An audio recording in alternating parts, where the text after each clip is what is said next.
Super soft, fluffy at sobrang sarap sa bawat bite. Ito po ay fluffy and supple Japanese style pancake kung saan ang bawat kagat parang sweet cloud ng happiness. Tara, gawa po tayo. Una po sa lahat ay mag-crack muna tayo at mag-separate po tayo ng dalawang large na mga itlog. Kailangan maingat po tayo ng pag-separate na walang maihalong pula dito sa ating egg whites kasi po hindi aalsa ang ating mirang mamaya kapag gumawa na tayo. At dapat walang maihalong eggshell dito sa ating egg whites. Ibit lang po natin ang ating egg yolks hanggang maging smooth po ito. At wala na tayong makitang buo-buo bago po natin ihalo ang ating evaporated milk dito. Itutuloy-tuloy lang po natin ang ating paghahalo at idadagdag na rin natin dito ang ating 1 teaspoon na vanilla essence para mas mabango ang ating pancake kapag ito po ay naluto na mamaya. At ang kasunod nito ay i-strain muna natin ang ating all-purpose flour at ang ating baking powder po dito para sigurado po na walang buo-buo ang ating flour po dito.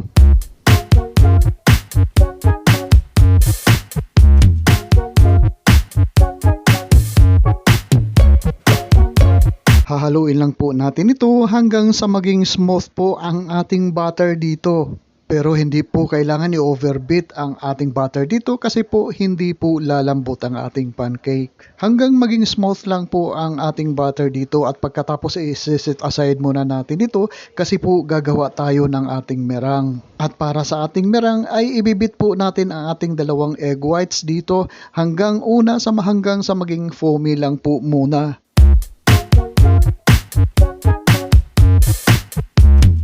At idadagdag natin dito ang ating 1/2 teaspoon na vinegar.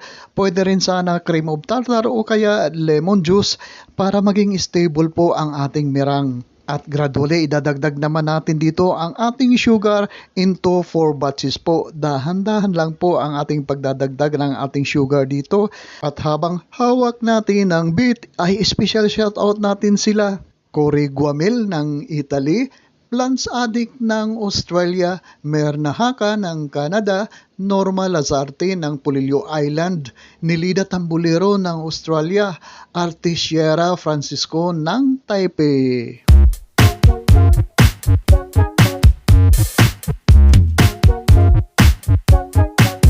O ayan, last na natin na pagdagdag ng ating sugar at hawak pa rin ang beat.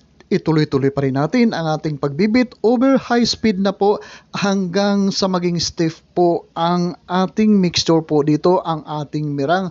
At habang ginagawa po natin ito ay special shoutout natin uli sila David Angelis ng Virginia, US of A, si Marites Castañeda ng Camarines Sur, si Kiet Yvonne Umalay ng Matanao, Davao del Sur, at saka si Giovanni Sumalpong ng Samal, Davao, at saka si Pieces 8888 ng Japan. Maraming salamat po sa inyo.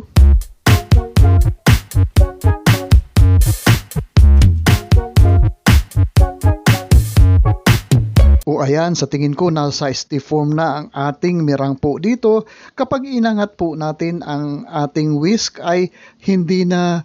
At ngayon ay kukuha tayo ng 1/3 part dito sa ating mirang at i-cut and fold natin dito sa ating butter. Cut and fold lang po ang ating paghahalo po dito para hindi po mag-deflate ang ating mirang po dito. At ngayon naman ay ibubuhos natin ang ating butter mixture doon sa ating mirang at itutuloy-tuloy naman po natin dito ang ating pagka-cut and fold hanggang sa mag-well combine po ang ating butter at saka yung ating mirang. Paalaala lang po, huwag po natin i-overmix ang ating mixture po dito.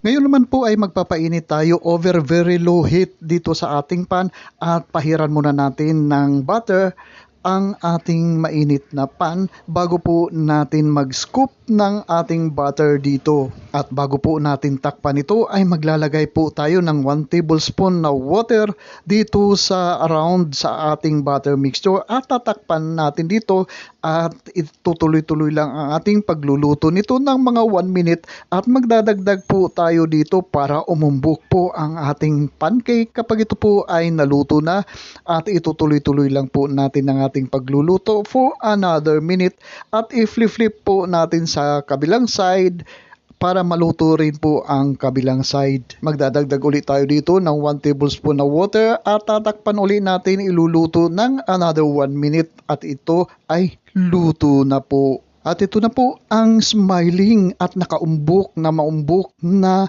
Japanese style na pancake. Napaka-soft, napaka-fluffy at soulful itong ating pancake. Ulit-ulitin lang po natin ang ating paggawa ng ating pancake with the same procedure hanggang sa maubos po ang ating butter po dito. Pero huwag niyong kalimutan i-click ang subscribe button sa baba at pati na rin ang notification bell para palagi po tayong updated sa mga susunod kong video uploads. Maraming salamat po. At kung meron po kayong mga comments o kung meron po kayong mga request na recipe, pakipost lang po sa comment section sa baba at sisikapin natin na tugunan ito. At para malaman ko kung saan nakakarating ang video na ito, ay paki-comment nyo naman po sa baba para mabulyawan ko naman po kayo ng special shoutouts kayo at ang lugar nyo sa susunod kong video uploads.